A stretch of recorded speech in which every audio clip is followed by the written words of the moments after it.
Is AI taking over or is it not? I think a lot of us kind of ponder upon that question.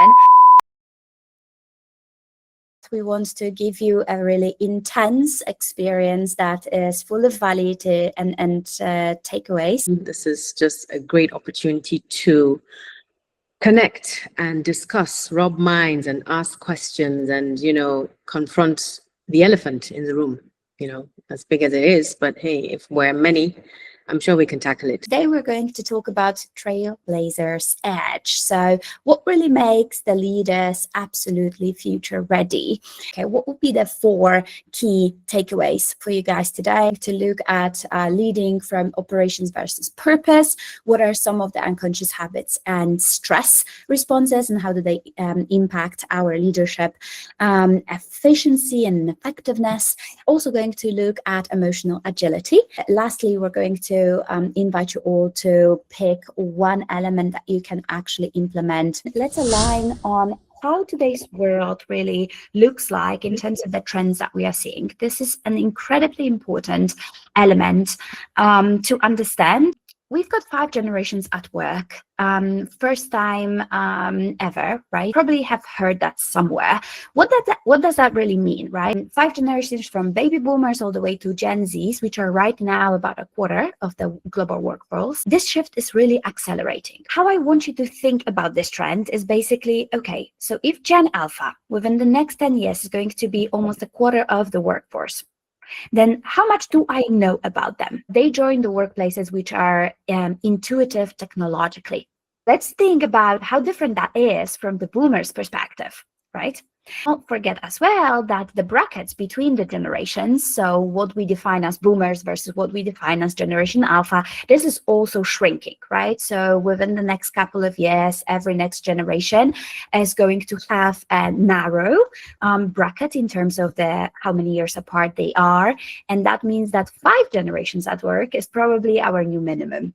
Okay, what does that really mean for me, my business, my role? How many of you, and you can drop it in the chat if you have, seen, posts on LinkedIn or headlines in the news about the recent layoffs in the biggest companies around the world? 30,000, 40,000. Is AI taking over or is it not? I think a lot of us kind of ponder upon that question. In 2024, we've seen about 29% drop in junior level roles only. We are seeing a number of different functionalities that are being outsourced to AI. 30% of our current hours will be automated. You have to ask yourself a question. If tomorrow 30% of the time you're spending at work is automated, where would your attention need to be redirected to? Or what would you do with the 30% of that time? How could that be spent in a meaningful way? What would that mean for my skills? Which skills am I being left with to really maximize the output that I am creating? How likely would you be to publicly report, hey, I am struggling, to your supervisor? Or how likely would you feel your direct reports would be to report to you as like, hey, I am having mental health challenges? I want you to contrast what we have in the chat with the statistic that about 1 billion people globally are living with mental health disorders. And that is only people who have actually taken it public. Mental health, anxiety, depression, burnout, right? So not necessarily disorders that are more clinical like PTSD or things. I'm sure that a lot of you have been taking decisions with not a full set of data. That uncertainty is only increasing.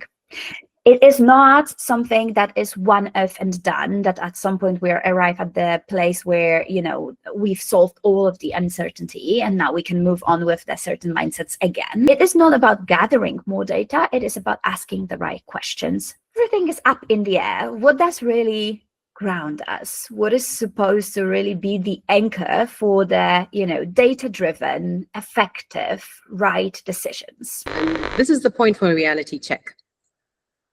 Mary has shared with us stats, very eye-revealing statistics that really show the global effect, the global ripple effect that is having across the world in terms of AI, the generational mix, the impact, the communication. We're looking at how leadership is affected in the midst of all of this uncertainty.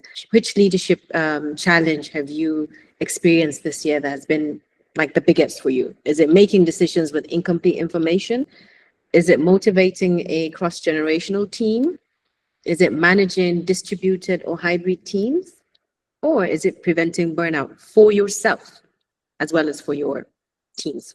So I can see in the chats that, people have mentioned burnout or cross-generational. Yes.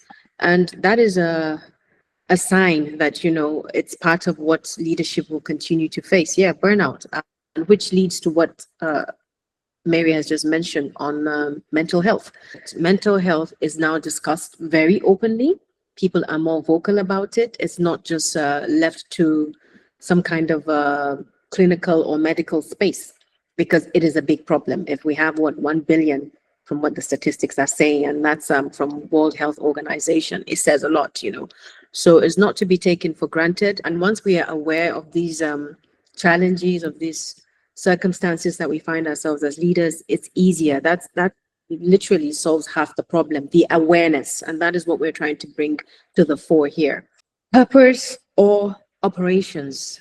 When you're under pressure, where do you lead from? What do you lead from? What drives you? Are you purpose driven or purely operational?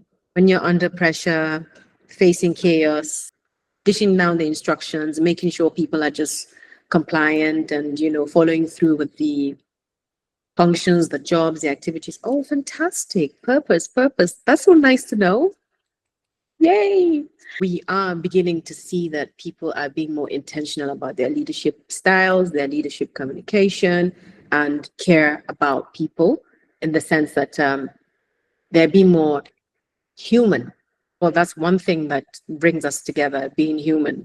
That's a common thing, because people, come in with a lot of struggles that are unsaid, unspoken, and it's okay not to be okay. We need to make the environment for people to realize that it's okay not to be okay, and it's okay to be able to speak about it. I'll share with you examples of the difference between purpose and operation. How will this decision support the people we serve? Is this a purpose-driven reaction, or is it purely operational? Please stick to the plan. We can't deviate right now.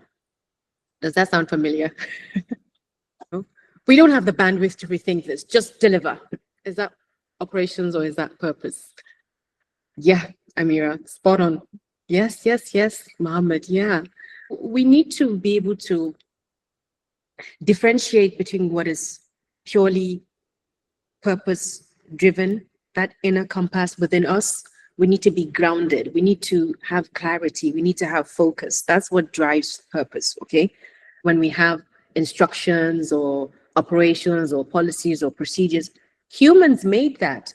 As much as these are policies, we shouldn't be too rigid. We should still bring in the human element of it. This is what we're saying. And it's a challenging thing to do as a leader, but that's what differentiates, a purpose-driven leader from an unaware leader. Bring the team together and create a very, very safe environment for them to speak up, allow them to fail, allow experimentations to take place, because that's the only way growth and innovation can take place. If they're constantly, feeling threatened by your mood, your temperament, and the way you speak to them, and your mannerisms and things like that, it makes it very, very difficult to speak up.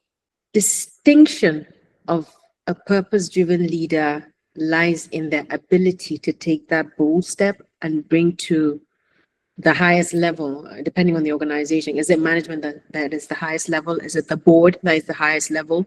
Whatever level is up there, that leader, irrespective, must be, even if they sit within the management or the board level, they should be able to have that connection and stand bold and tall to call out when things are not right, when things are eroding on, humanity or dignity within the work environment.